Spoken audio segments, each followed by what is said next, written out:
Walang takas, madaling sabi mga kababayan. So sa simpleng salita, kahit umalis ka sa posisyon, ahabulin ka pa rin ng kaso.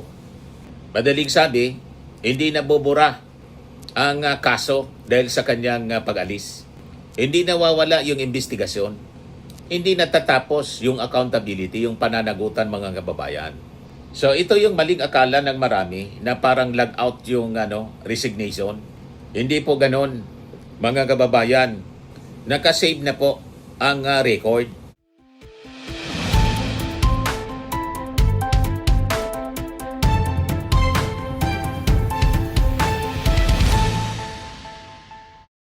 Hello po mga kababayan, si Dante Maravillas. Lalong tumaas po yung yung numero ng mga Filipino na gustong harapin ni Sara Duterte yung impeachment trial. Yan o. Dati 69, ngayon 88% na po.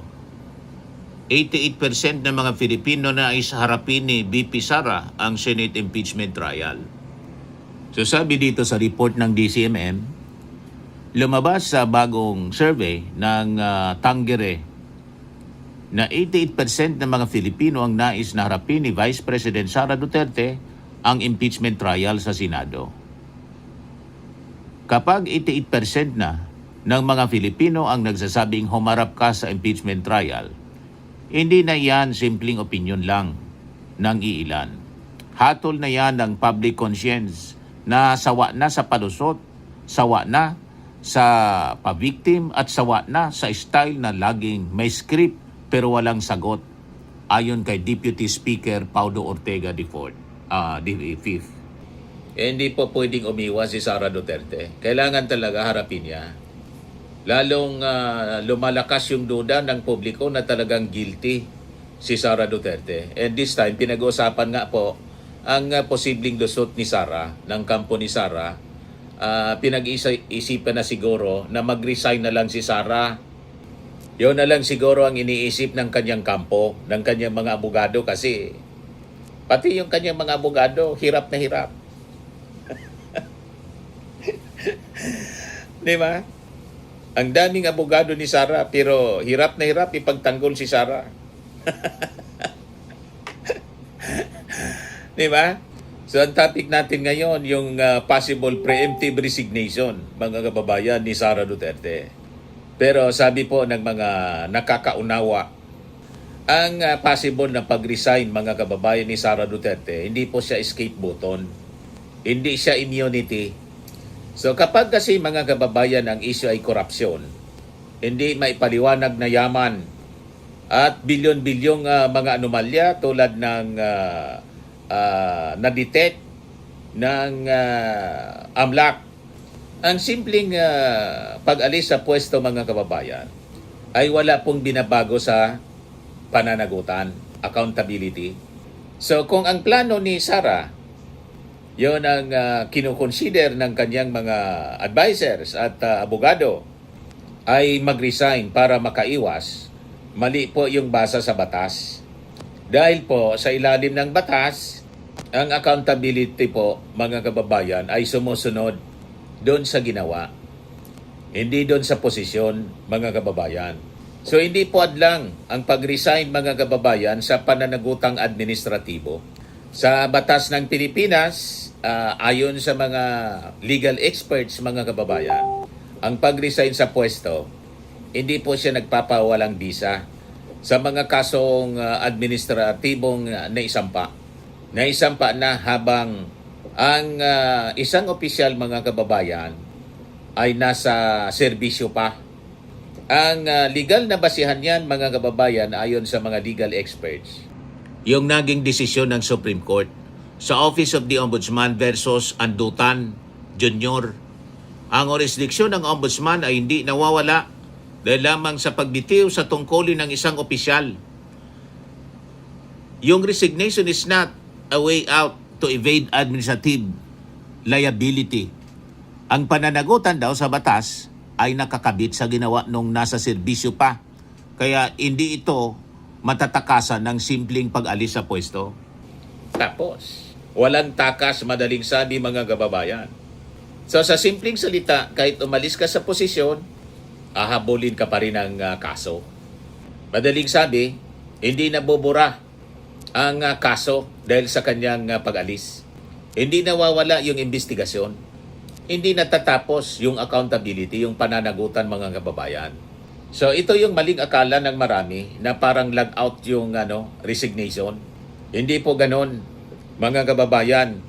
Nakasave na po ang record at tuloy ang proseso. Ganon ang mangyayari mga kababayan kay Sara Duterte. Ito mismo yung pinaliwanag mga kababayan ni Congressman Joel Chua ng Maynila na isang abogado. Kasi ang prayer ng complainant is perpetual disqualification. Yun man lang, hindi lang yung na-impeach, matanggal, kundi kasama doon yung perpetual disqualification. Yan po. Ang parusang perpetual disqualification, accessory penalty siya. Kahit hindi na matanggal sa pwesto, removal, ang isang nag-resign na opisyal, maaari pa rin siyang ipataw ang parusang panghabambuhay na diskwalifikasyon sa pagtakbo sa anumang posisyon sa gobyerno. Ang legal na basihan nito sa ilalim ng Rules of Procedure of the Office of the Ombudsman, ang dismissal mula sa serbisyo ay may kasamang accessory penalty mga kababayan na perpetual disqualification, told office at forfeiture of benefits. So ito yung pinakamahalagang punto mga kababayan na hindi kayang takasan. Hindi mo kailangang ma-dismiss para ma-disqualify. Kahit resign ka, pwede ka pa rin pagbawalang habang buhay.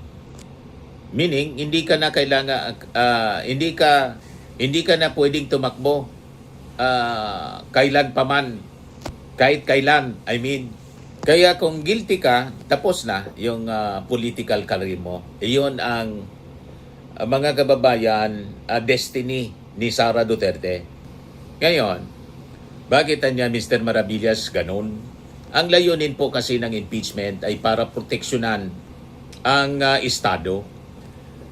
Kung aya ng isang opisyal na mag-resign na lang para makatakbo uli, mababaliwala po yung diwa ng accountability na itinakda po ng saligang batas. Hindi po pwedeng gawing exit strategy kung yun ang iniisip ni Sara ng kanyang kampo para mag-resign na lang, para takasan yung impeachment.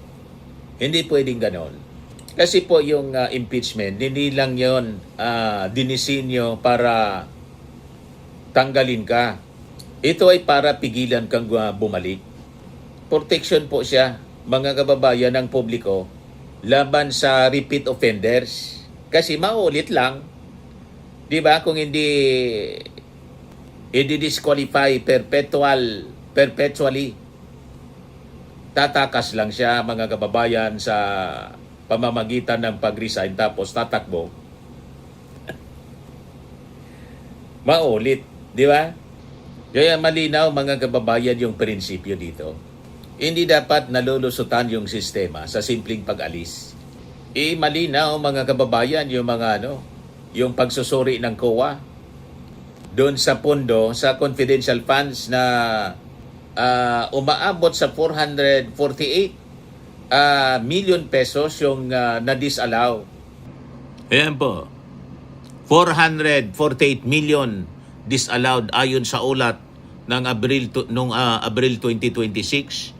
Maaring maging basihan ng mga kasong kriminal tulad ng plunder o malversation. Yung legal basis niya mga kababayan, sa ilalim ng Presidential Decree number 1445, ang mga disallowed na pondo na naging final and executory dapat ibalik ng personal ng opisyal. Ang hindi pagpapaliwanag o hindi pagbabalik ng disallowed funds ay hindi lamang isyong administratibo. Ito'y maaring maging basihan ng kasong kriminal na may parusang habang buhay na pagkakakulong at perpetual disqualification. So ito ay pinakang seryosong layer, yung criminal liability. Matindi po yung ginawang pag-aabuso sa pondo, paggamit ng pondo ng ating gobyerno na nadiscovery po ng Commission on Audit mismo. Kaya kung may disallowed funds, yung tanong na ngayon, nasaan? Saan napunta yung pera? Yon ang ayaw sagutin ni Sara Duterte. So ito po, sabi ng mga legal experts, klaro na kasong plunder in malversation po. Kaya yung nabulgar mga kababayan sa investigasyon doon sa hearing ng Justice Panel, ang daming pumasok na pera sa bank accounts ni Sara. Hindi lang milyon, bilyon. In and out. Tapos, nang tingnan mga kababayan yung SALN, from 2019, walang cash on hand, pati cash on bank. Pero, tumaas yung yaman ni Sara. 88 million. Tumaas yung yaman, zero yung cash. Diba, mga kababayan? Hindi tugma. Sa accounting, mga kababayan, simple accounting, imposibleng lumaki yung net worth na walang cash na dumaan. Tama? So, dalawa lang yung tanong dito. Saan galing? At ngayon, nasaan? So, kung walang malinaw na sagot, mga kababayan, dito yung kampo ni Sara, si Sara mismo, automatic siya red flag. Red flag siya ng hindi maipaliwanag na yaman. Unexplained wealth. Yan mga kababayan, yung AMLAC findings, 6.7 billion. Yung suspicious transactions, mga kababayan.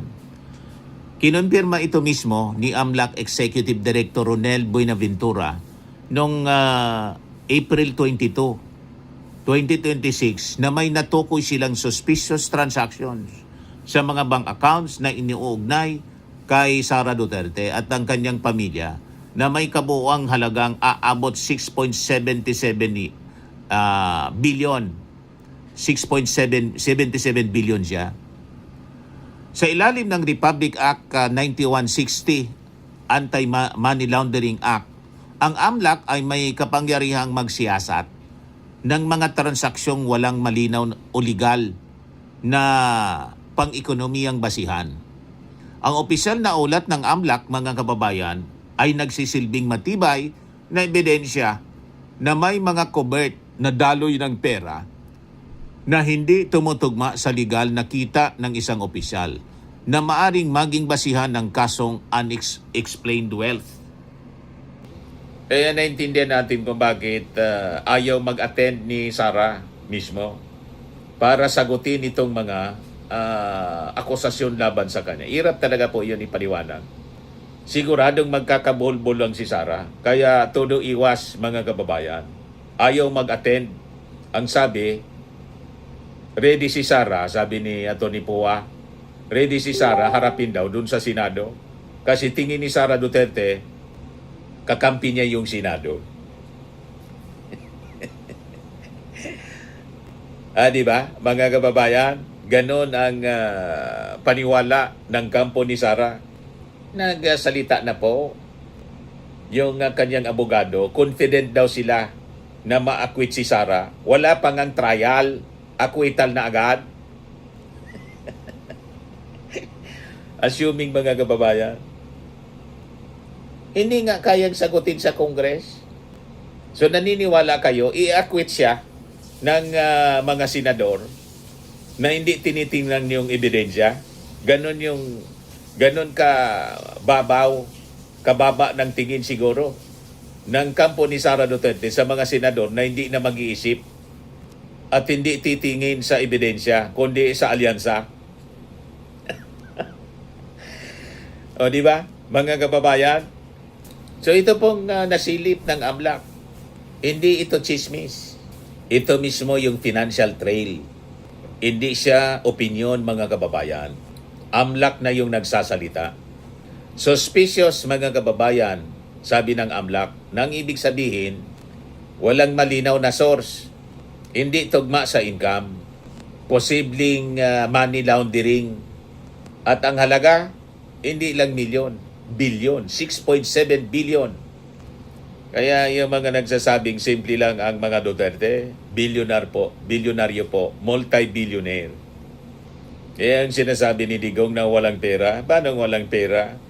Paano yung pambayad sa mga abogado kung walang pera? Kay Digong, kay Kaufman, ang sabi 150 million. At si Sara, kaya niya na mag-world tour gamit yung sariling pera. O, di ba? Yun palang mga kababayan, malinaw na talagang marami silang pera.